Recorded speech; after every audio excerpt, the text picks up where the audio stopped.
Assalamualaikum warahmatullahi wabarakatuh. Apa kabar mitra sehat dimanapun Anda berada? Kembali kita ketemu lagi dalam Mikes Medical Podcast yang diselenggarakan oleh PKS Rumah Sakit Islam Surabaya Ayani.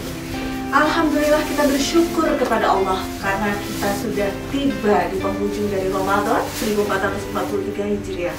Apa saja sih yang sudah kita dapatkan selama 1 bulan dan apa saja yang bisa kita lakukan setelah ini? Sudahkah kita berhenti sampai di sini? Apakah ini ujung perjalanan kita? Apakah ini ujung dari perjuangan kita? Seperti apa sih sebetulnya persiapan kita meninggalkan Ramadan tahun ini, menyiapkan Ramadan 11 bulan ke depan? Sudah bersama dengan saya di studio, luar biasa sekali. Saya tidak sendirian malam ini, benar-benar malam Idul Fitri yang luar biasa karena saya nggak sendirian di sini. Ada orang-orang luar biasa yang mendampingi saya, dan kenapa saya undang mereka ke sini? Karena saya kepengen mendapatkan vibe positif dari mereka. Dan vibe positif itu tidak saya dapati sendiri, saya bagi dengan Anda di sana. Sudah hadir di studio, saya ke sebelah kiri dulu aja ya dok ya. Assalamualaikum Ustadz. Waalaikumsalam. Aduh, apa kabar saat ini setelah 1 bulan? Pasti kegiatan Ustadzati ini pasti full 1 bulan.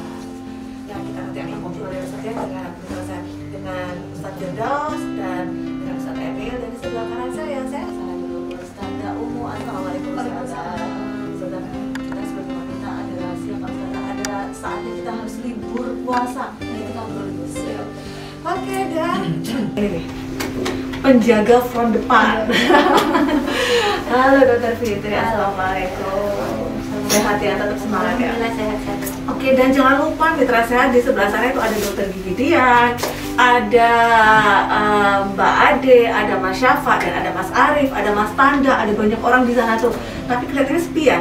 Tapi karena mereka itu menghadapi Idul Fitri yang luar biasa, mereka siap-siap di sana. Karena setelah ini kita semua akan dapat hadiah dari mereka. Oke, kita tukar dong. Untuk PKS Rumah Sakit Islam Surabaya Ayani. Nah, apa sih yang mau kita obrolin sebetulnya Ustaz? Saya ke Ustadz Firdaus dulu, yang rame-rame. Setelah 30 hari ini puasa Ramadan ya Ustaz, apa sih Ustaz fadilah yang bisa kita dapatkan? Akankah ini ya udah ibadahnya ya udah gitu aja, ataukah ada sesuatu yang bisa kita bawa untuk bekal 11 bulan ke depan? Jadi kan gini, 1 bulan penuh kita puasa di bulan suci Ramadan itu tujuannya kan hanya satu, yakni menjadi orang yang takwa di hadapan Allah Subhanahu wa Ta'ala. La'allakum tattaqun, itu yang paling utama. 1 bulan penuh kita itu bahasanya itu kita disekolahkan ya. Ada kita setiap amalan-amalan yang mana kalau kita lakukan di bulan suci Ramadan itu kan dilipat gandakan oleh Allah Subhanahu wa Ta'ala. Nah, ini pertanyaannya kita bahas atau tidak. Setelah bulan suci Ramadan ini 30 hari kita berpuasa, itu dilihat bagaimana kualitas ibadah kita di hadapan Allah Subhanahu wa Ta'ala. Kalau kita berbicara masalah hubungan manusia, itu hablum minan nas. Kita yang awalnya di bulan suci Ramadan itu gemar bersodakoh, memberi tetangganya, membantu tetangganya, teman atau saudara atau yang lainnya, Tukar hantaran biasa ya? itu selesai bulan suci Ramadan ini atau masih tetap mau bersodakoh atau tidak, meningkat atau stagnan di situ saja, itu dilihat. Kalau suatu misal kita setelah bulan suci Ramadan itu tingkat sodakoh kita, amaliah kita itu menurun, berarti termasuk kita orang yang gagal di bulan suci Ramadan. Berarti Ramadannya gak mabrur nih Ustaz. Ya. Yang kedua, kalau kita berbicara hubungan dengan Allah, hablum minallah, itu dilihat dari segi ibadah kita. Ibadah kita itu meningkat atau menurun, tingkat ketakwaan kita itu meningkat atau menurun. Kalau suatu misal ibadah sholat kita itu setelah bulan suci Ramadan, yang awalnya kita tepat waktu, selama bulan suci Ramadan, selesai bulan suci Ramadan kita molor nih waktu sholatnya, berarti termasuk kita yang gagal. Jadi seperti itu ya Ustaz ya. Nah, itu tadi kan keuntungan dari orang yang sudah benar-benar beribadah selama 30 hari di bulan Ramadan itu. Lalu kerugiannya Ustaz kalau tidak berpuasa, kalau meninggalkan ibadah di bulan Ramadan ini. Karena kan katanya itu ya Ustaz, benar atau enggak Ustaz? Kalau satu amalan yang kita lakukan di bulan biasa, bulan 11 bulan itu itu pahalanya misalnya 10. Ketika bulan Ramadan kita lakukan amalan yang sama, itu dilipat gandakan 10 sampai 700 kali lipat. Nah, itu hitungannya gimana Ustaz? Apa tergantung dari packingannya? Ya hitungannya setiap amalan itu tadi. Ya. Jadi kan gini, kalau di bulan suci Ramadan itu kan ada orang yang merugi. Kata Rasul itu saya melihat orang itu banyak yang merugi di bulan suci Ramadan. Salah satu ciri-cirinya orang yang merugi di bulan suci Ramadan itu apa? Dia berpuasa tapi dia tidak mendapatkan apa-apa di bulan suci Ramadan. Yang dia dapatkan adalah hanyalah haus dan lapar saja. Satu orang yang ciri-cirinya apa? Orang yang meninggalkan sholat 5 waktu, sholat wajib ya. Jadi sholat itu kan tiang agama. As-sholatu imaduddin ya. Sholat itu tiang agama. Sholat itu pintu surga. As-sholatu miftahul jannah. Nah, ketika kita ingin menggapai surga itu, yang pertama kita harus mendapatkan itu adalah kunci. Kuncinya apa? Sholat itu tadi. Kalau kita tidak punya kuncinya, berarti kita tidak bisa buka pintu surga. Makanya penting ketika kita ingin mendapatkan keuntungan di bulan suci Ramadan ini, maka yang harus kita awali adalah kita harus meningkatkan ibadah sholat 5 waktu. Kalau ibadah sholat 5 waktu itu sudah meningkat, status amaliyah lainnya kita pasti akan mendapatkan, mengikuti semua tergantung sholat kita. Itu yang pertama. Kalau yang kedua itu menjaga lisan. Penting bagi kita menjaga lisan di bulan suci Ramadan kemarin ya. Berat banget ya saja. Berat banget. Jadi orang yang suka ngerumpi apa segala macam, dia suka beramal di bulan suci Ramadan. Dihitung dari 1 sampai 30, amaliyahnya tidak pernah berkurang. Tetapi pahala yang dia dapat dari amaliyah itu tidak ada. Karena apa? Karena dia suka merumpi, setiap hari dia ada terjadwal membicarakan siapa. Yang kedua dia bicarakan siapa. Jadi terkikis sampai habis. Jadi dia tidak dapat apa-apa selama bulan suci Ramadan. Jadi seperti itu ya. Seperti itu. Nah sekarang ini saya bingung ini Ustaz sebenarnya. Tadi saya menyampaikan boleh tidak berpuasa asal alasannya yang pas gitu Ustaz ya. Nah saya sebagai wanita gitu Ustaz. Jadi terus harus bagaimana pahalanya? Saya beralih ke Ustaz umum aja ya itu saja. Nah gimana nih Ustaz? Jadi begini dokter, memang perempuan kan kodratnya mengalami haid ya dokter. Jadi dalam melaksanakan puasa Ramadan itu tidak bisa full 30 hari ya. Tapi itu perlu kita syukuri karena haid itu merupakan takhfif atau keringanan yang diberikan Allah kepada kaum perempuan. Nah seperti itu. Nah bagaimana kalau misalnya perempuan sedang haid kemudian bisa mendapatkan Lailatul Qadar yang merupakan malam 1000 bulan ya dokter ya. Jadi ada dalam suatu kitab yang disebutkan oleh Syekh Nawawi Al-Ramdhani dalam kitabnya Nihayatul Zain itu disebutkan ada tingkatan dalam menghidupkan malam Lailatul Qadar. Yang pertama, tingkatan pertama itu dengan melaksanakan sholat. Nah, karena perempuan yang sedang haid ini tidak boleh melaksanakan sholat, ada solusi kedua dengan melaksanakan tingkatan yang kedua dokter, yaitu dengan membaca sholawat, berzikir. Itu cara menghidupkan malam Lailatul Qadar tingkatan kedua. Terus ada lagi tingkatan yang terakhir, tingkatan yang paling rendah ini bisa dengan melaksanakan sholat isya atau jamaah seperti itu. Jadi meskipun perempuan sedang haid itu masih bisa mendapatkan keutamaan pada malam Lailatul Qadar. Seperti itu. Seperti itu ya Ustaz. Nah, lalu ada apakah pahala dari orang laki-laki dengan orang wanita itu sama didapatkannya selama ibadah bulan di bulan Ramadan? Secara seringkali ya Ustaz ya, kita itu kalau misalnya pada saat tarawih itu kadang karena ada anak kecil di rumah kita nggak bisa ke masjid ya. Kalau bapak-bapak kan cangking sajadah jalan, kalau kita mah cangking anak gitu ya. Itu apakah pahala dan fadilahnya itu sama Ustaz? Sama untuk perempuan sama laki-laki. Jadi terkhusus untuk perempuan yang haid terlebih dahulu ya. Jadi keharuman perempuan yang lagi haid untuk melaksanakan sholat-sholat atau ibadah-ibadah yang telah dilarang oleh Allah itu merupakan suatu syariat. Jadi kita ketika melaksanakan suatu syariat atas perintah Allah, jadi kita akan tetap mendapatkan pahala yang sepadan dengan orang yang suci melakukan ibadah. Seperti itu ya. Semulia itu wanita dalam Islam ya. Nah, ini sekarang sudah mau malam lebaran bisa besok pagi kita ada harus sholat id ya Ustaz ya. Nah, bagaimana dengan sholat id Ustaz? Kalau sholat id itu kalau yang saya tahu pada saat kita itu menstruasi kita tetap disunahkan untuk hadir di lapangan atau di masjid yang menyelenggarakan sholat Idul Fitri. Nah, apa sih Ustazah keutamaan dari sholat Id sehingga wanita pun disunahkan untuk tetap hadir meski sedang berhalangan? Iya, jadi untuk perempuan yang sedang haid ini masih bisa merayakan Idul Fitri dengan mengikuti sholat Idul Fitri, tapi dengan tidak melakukan sholat, tidak mengikuti sholat, tapi cukup dengan mendengarkan khutbahnya, kemudian mengambilkan doa yang dibaca oleh sang imam.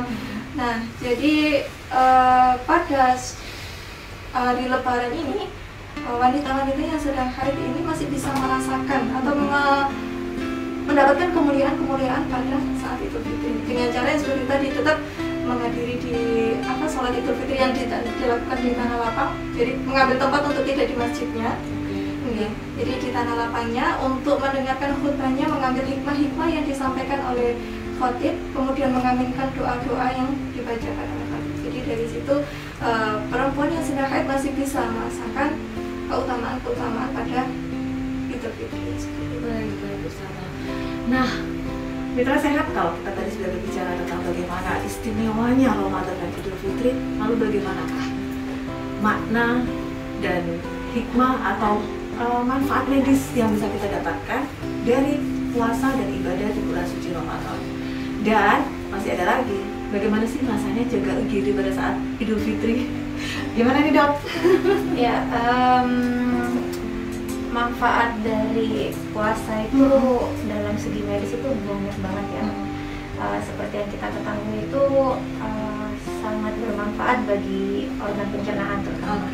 Jadi saat benar kita Dok, detox itu benar? Bisa dibilang benar sih Dok. Jadi artinya saat kita berpuasa itu artinya kan kita skip makan siang nih, kita nggak makan siang. Jadi makanan yang masuk ke lambung kita itu mempunyai waktu yang lebih panjang untuk dicerna oleh usus kita, kayak gitu. Lalu kalau kita tidak berpuasa itu kan kita setelah makan pagi mungkin sekitar 6-8 jam udah makan siang lagi nih. Betul. Jadi lambung, usus, 12 jari usus besar itu kayak belum sempat selesai kerjanya udah ditambahin lagi nih kerjaan, kayak gitu. Nah, kalau kita berpuasa itu kan kita skip makan siang, jadi ada waktu bagi lambung dan usus untuk istirahat dulu dari pekerjaannya, kayak gitu. Jadi makanan yang udah masuk saat sahur itu udah selesai dicerna, ibaratnya kita mereka ada waktu untuk jeda.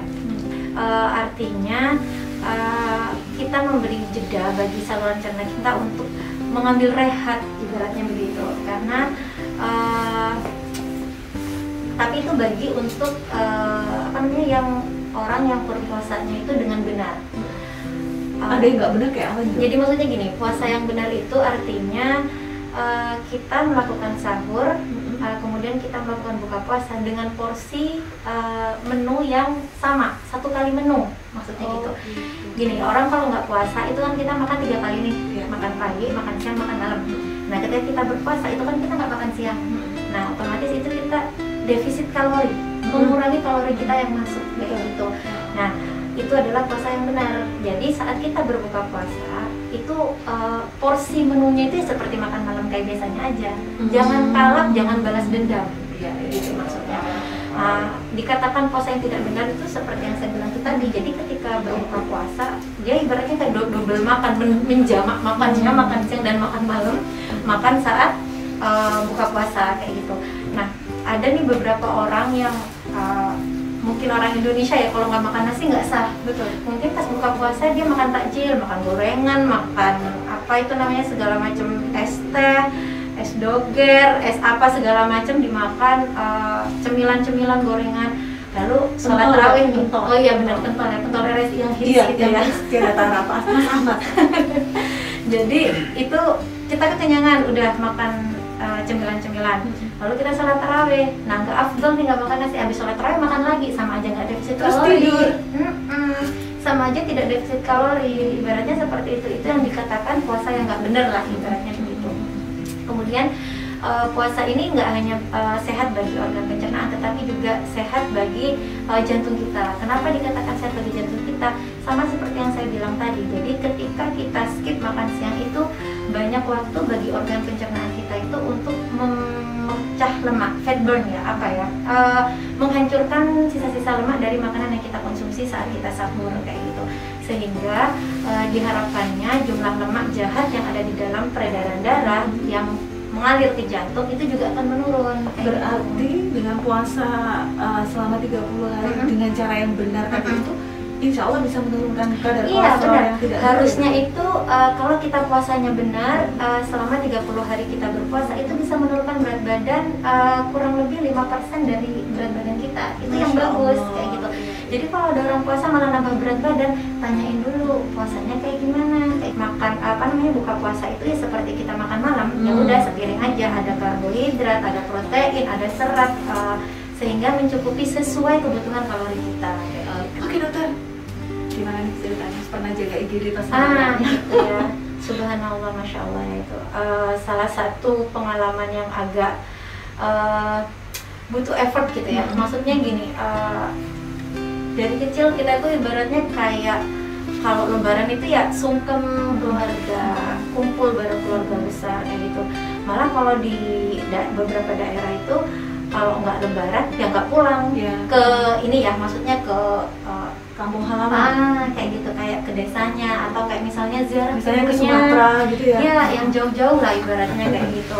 Jadi kalau nggak lebaran ya nggak pulang. Nah ini karena tugas negara tugas negara ya akhirnya harus skip kayak gitu. Tapi waktu itu jadi karena waktu itu saya harus jaga IGD, akhirnya umi saya yang ngalah, umi saya yang datang ke sini gitu. Jadi kalau shift pagi itu kita start jam 7 ya, jadi kita masih bisa dapat sholat Idul Fitrinya, tapi ya habis itu langsung kayak cepat kilat balik ke IGD. Jadi masih bisa sholat bareng sama orang tua, pulangnya ya udah pulangnya barulah kita kumpul bareng kayak gitu. Itu juga ibaratnya kayak lebaran yang lain, artinya kita nggak kumpul bareng keluarga tapi kita kumpul bareng teman-teman kerja. Biasanya tuh kayak bawa makanan dari rumah, makan bareng kayak gitu. Jadi ya ibaratnya tidak benar-benar kehilangan momen lebarannya ya, artinya masih bisa lebaran dengan keluarga kita di tempat kerja. Jadi apapun dan dimanapun tetap bersyukur bahwa Allah masih menakdirkan kita menikmati. Alhamdulillah benar, masih bisa sampai ke Idul Fitri ya. Iya. Oke, sekarang waktunya kita mempersiapkan yang namanya takbiran. Nah, saya beralih nih ke Ustadz Emil. Ustadz, jadi yang pertama yang harus kita bahas itu masalah takbir. Ya. Takbir di sini merupakan suatu kesunahan. Bahkan kapanpun dan dimanapun pada saat-saat tertentu kita disunahkan untuk bertakbir. Misalkan setelah sholat, karena ada tuh urutan setelah sholat yang termasuk takbir juga. Iya, betul Ustaz. Nah, itu merupakan kesunahan. Terus yang kedua masalah takbir yang ada di malam hari raya. Ini di dalam kitab Fathul Qorib Mujib, takbir sendiri ada dua macam. Jadi ada takbir mursal dan takbir muqayyad. Adapun takbir mursal ini takbir yang dilaksanakan dalam waktu kapanpun dan dimanapun, baik itu laki-laki maupun perempuan, baik itu di keramaian khususnya di pasar, di jalan-jalan, di alun-alun, bahkan biasanya kita juga takbir keliling atau takbir akbar, itu namanya takbir mursal, yang dimana takbir yang dilaksanakan di malam hari semenjak terbenamnya matahari hingga besok ketika khatib naik ke mimbar. Jadi yang kedua ada namanya takbir muqayyad. Takbir muqayyad itu takbir yang mengiringi waktu sholat.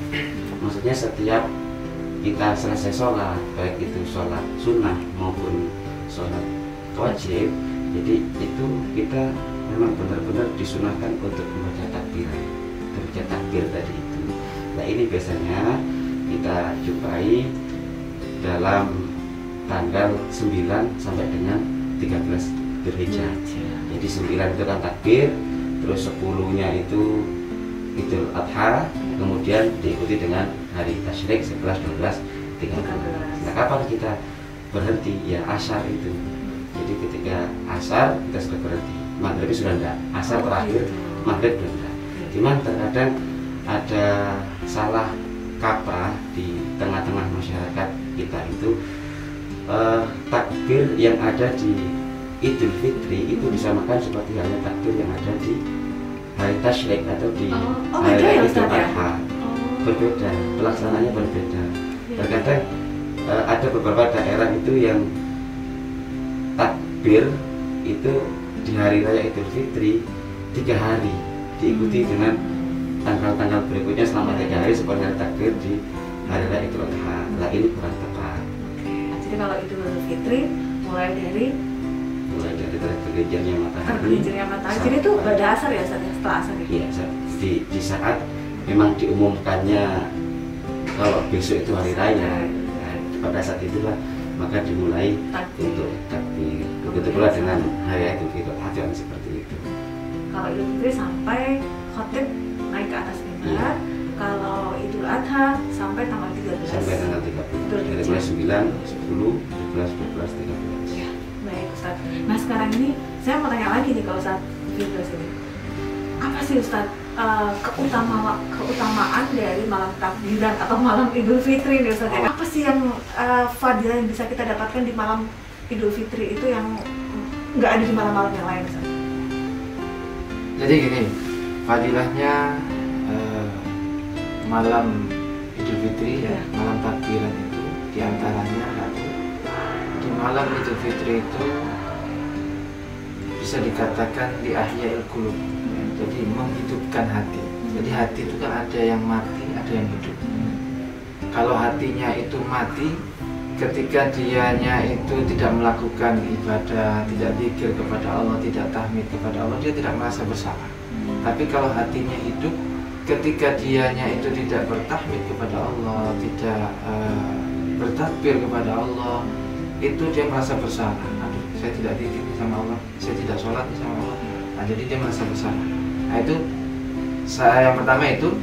Yang kedua, ketika kita bertakbir, ya, takbir dalam malam Idul Fitri itu termasuk dari syiar agama, syiar muslimin, syiar mukmin. Itu kita memeriahkan agama Islam ya, dengan kita bertakbir kepada Allah Subhanahu wa taala, yang mana ketika kita bertakbir itu menunjukkan sebuah kemenangan. Selama 1 bulan penuh kita diberikan pembelajaran, pendidikan oleh Allah Subhanahu wa taala, maka di malam takbiran itu, malam hari raya itu kita bertakbir dengan bertahmid, bertahlil ya, berzikir kepada Allah Subhanahu wa taala, itu semata-mata untuk menjunjung kemenangan kita dengan kita bersyukur kepada Allah Subhanahu wa taala. Allahu Akbar, Allahu Akbar, Allah Maha Besar, Allah Maha Besar. Itu fadilahnya di malam bulan suci, di malam Idul Fitri, malam Idul Fitri ya. Itu ada 5 hari ya. 5 hari yang di dalam kitab itu dijelaskan, 5 hari yang doa itu tidak tertolak. Doa itu diterima oleh Allah Subhanahu wa taala, atau kata lain itu diijabah oleh Allah Subhanahu wa taala. Antara lain yaitu malam Idul Fitri. Malam Idul Fitri kita berdoa kepada Allah Subhanahu wa taala, itu insyaallah diijabah doa kita oleh Allah Subhanahu wa taala. Insyaallah. Berarti sambil masukkan cooker ke toples, Iya. kita tetap bertakbir boleh ya? Boleh, enggak apa-apa. Oke. Sambil setrika baju Iya, biasanya boleh ya? Jadi nggak boleh kita masukkan makanan di cooker, kita berpikiran aduh besok pakai baju apa ini ya. Jadi sambil kita bertakbir, sambil kita berzikir. Jadi tunjukkan kalau hati kita itu benar-benar hidup. Hati kita itu benar-benar hidup, bukan hati yang mati. Hati hidup itu dengan kita bertakbir, bertahmid kepada Allah Subhanahu wa taala. Menghidupkan malam Idul Fitri. Nah, kalau Ustaz sudah menjelaskan seperti itu semua, boleh dong tanya Ustaz. Momen apa yang mungkin paling mengharukan, paling menyedihkan bagi Ustaz di saat Idul Fitri? Ya, di saat Idul Fitri itu pasti kita itu kan sungkem dengan orang tua ya. Satu malam Idul Fitri, saya terus terang saya udah lama nggak pulang ya, 8 tahun tidak merasakan Idul Fitri itu bareng dengan orang tua, bareng dengan keluarga. Jadi ketika malam takbiran itu, yang biasanya kita di rumah itu bisa takbiran bersama dengan orang tua, keluarga. Ketika kita di perantauan ini kita tidak bisa merasakan kebersamaan. Itu yang pertama. Yang kedua yang saya rasakan itu ketika selesai sholat Id, ya. Selesai sholat Id itu kan orang pasti minta maaf sama orang tuanya, sungkem sama orang tuanya. Nah, saya tidak merasakan itu. Karena apa? Saya jauh dari orang tua, jadi ya udah melalui handphone. Ya memang itu suatu kesedihan menurut saya. Tapi bagaimana? Kita juga karena kondisi kan, situasi yang saat ini, ya, COVID, ya itu salah satu pengaruhnya. Oke, sekarang Dr. Fitri. Ya. Apa momen paling boleh dibilang mengharukan ya, meskipun itu nggak enak tapi harus terjadi. Terjadi banget sih sebenarnya. Artinya itu saat saya koas, masih koas dulu, belum cerita aja udah pengen apa ya? Itu aku koas, posisinya memang H-1 baru boleh pulang. Jadi pulang naik bis, yang jemput paman saya. Jadi kan di rumah itu kita keluarga besar dong. Jadi abah saya, almarhum abah saya itu ngajak saudara-saudaranya itu ada 3 keluarga untuk tinggal di rumah kita bareng-bareng lagi. Itu udah dari saya kecil sih dong. Ya benar kok, itu namanya jangan kan berdua cowok cewek katanya gitu. Ternyata kecelakaan di daerah ya sekitar 1 jaman lah dari rumah. Nggak harus menuju ke Sutomo kayak gitu. Jadi ya malam takbiran saya di ambulans menemani tante saya. Secara paman sudah, karena paman udah nggak ada. Jadi di dalam ambulans tampil takbiran sambil ya Allah subhanallah. Ibaratnya kayak anak koas jarang pulang, begitu pulang pengen kumpul lebaran bareng keluarga, ternyata jatuhnya ada di IGD Rumah Sakit Sutomo kayak gitu dengan kondisi yang seperti itu kayak gitu. Ya udah jadi kayak yang wah itu bener-bener momen yang sampai saat ini kalau saya ingat aja udah kayak pengen nangis banget kayak gitu loh dok, karena dia Oke, Ustazah umum bagaimana Ustazah? Apakah ada momen spesial yang luar biasa? Ada terjadi tahun sekitar 2009, lebaran tahun 2009. Itu tahun pertama lebaran tahun itu. Jadi ibu itu meninggal tahun 2008. Jadi tahun 2009 itu tahun pertama lebaran tahun ibu. Jadi ketika malam takbir itu teringat semua biasanya yang menyiapkan kue pada ibu. Terus ibu biasanya bikin ngebut tante. Ya, begitu istimewanya ya malam Idul Fitri. Ustaz Emil, ada momen spesial Ustaz? Dalam artian berbeda dengan tahun-tahun yang kemarin. Dan yang kemarin ini cukup menyedihkan menurut saya. Tapi semakin kesini insya Allah semakin pulih keadaannya dan alhamdulillah saya bersyukur. Tentunya insya Allah juga teman-teman akan bagaimana merasakan ini loh yang dinamakan Idul Fitri. Kita bisa sungkem dengan kedua orang tua, bisa ketemu. Dalam untuk teman-teman yang ada di jauh ini bisa mudik, kemudian bisa salaman dengan orang tua, kemudian dengan ajak sana dengan keluarga, milik keluarga yang sana, yang sini, sehingga bisa membangun suatu chemistry yang sangat bagus dan indah daripada tahun-tahun yang kemarin. Kita kemarin itu karena ada sedikit, bahkan banyak ya, banyak ujian, khususnya ujian pandemi COVID 2 tahun dong ya. Bahkan kalau saya sendiri itu sampai tidak bisa pulang ke desa dong. Nah, makanya kalau saya bilang tahun ini insya Allah saya lebih banyak bersyukur karena kita bisa pulang, banyak akses untuk kita bisa bertemu dengan keluarga daripada kemarin kita harus dengan chatting atau pakai video call saja. Itu menurut saya masih kurang gimana gitu. Ada yang kurang gitu di balik silaturahmi. Ada momen spesial nggak Ustaz? Semuanya spesial. Oh luar biasa. Oke, nah kita lihat betapa istimewanya Idul Fitri, dan ada Idul Fitri di dada kita masing-masing. Ada takbir di mulut kita dan di hati kita masing-masing.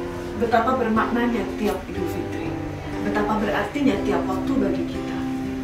Dan Ramadan sudah di penghujung, karena sebentar lagi Ramadan akan istirahat kembali ke tempatnya. Waktunya bagi kita untuk berjuang kembali. 11 bulan kita memaknai Ramadan untuk bertemu kembali insya Allah dengan Ramadan tahun depan. Kita sambut akhir Ramadan ini dengan doa akhir Ramadan, Ustaz. A'udzubillahi minasyaitonirrajim. Bismillahirrahmanirrahim. Allahumma shalli ala sayyidina Muhammadin wa ala alihi wa sahbihi ajma'in. Walhamdulillahi rabbil alamin. Allahumma khtim Ramadan lana wa lakum bil qabul. Waj'al siyamana wa siyamakum wasilatan lit-tuhur. Waj'al qiyamana wa qiyamakum takfiran lidh-dhunubi tulad duhur. Allahumma thabbit hubbana wa hubbakum lillahil azizil ghafur. Wa thabbit attir hubbana wa hubbakum li sayyidina wa habibina wa syafi'ina Muhammadin wa ala alihi baitihi ahli sidqi wa tuhur. Allahumma ja'alna wa iyyakum minal a'idin wal faizin wa kulla amin wa antum bi khair. Walhamdulillahi rabbil alamin. Allahu Akbar, Allah. Ramadan, selamat istirahat kekasih. Biar kami kembali bertugas sebagai pelaut, mengayuh pahala, berselancar dengan uji dan coba. Terima kasih kekasihku. 30 hari kau sudah menginap di rumah sederhana. Maaf jika jamuanku hanya seadanya. Bahkan aku tidak menyambutmu dengan istimewa. Tapi kau tetap ajari aku cara berlayar yang benar. Cara ber-SOS jika badai tak lagi mampu kuhalau. Menjadikan kelebihan menjadi kesedihan. Jika engkau kehendaki, pasti akan menjadi kemudahan. Kekasihku, sudah kau selipkan kata sandi jika lenganku sudah lelah dalam berkayu. Kekasihku, sudah kau latih aku cara mencari jalan saat aku salah arah tujuan. Kekasih, nanti kita akan ketemu lagi dengan halang rintang yang berbeda. Nanti, jika aku berpapasan dengan karang yang baru, aku catat untuk menceritakan padamu nanti 11 purnama lagi. Kekasihku, Ramadanku, selamat beristirahat di peraduan dengan spray yang baru. Tunggu aku ya, mampir lagi ke rumahku. Allahu Akbar walillahil hamd. Oke mitra sehat, pulang dari Bali menjadi santri. Kita akan berjumpa kembali dengan diri yang fitri. Taqabbalallahu minna wa minkum taqabbal ya karim. Selamat Idul Fitri 1443 Hijriah. Minal a'idin wal faizin. Mohon maaf lahir dan batin. Wallahu muwafiq ila aqwamit thoriq. Wassalamualaikum warahmatullahi wabarakatuh.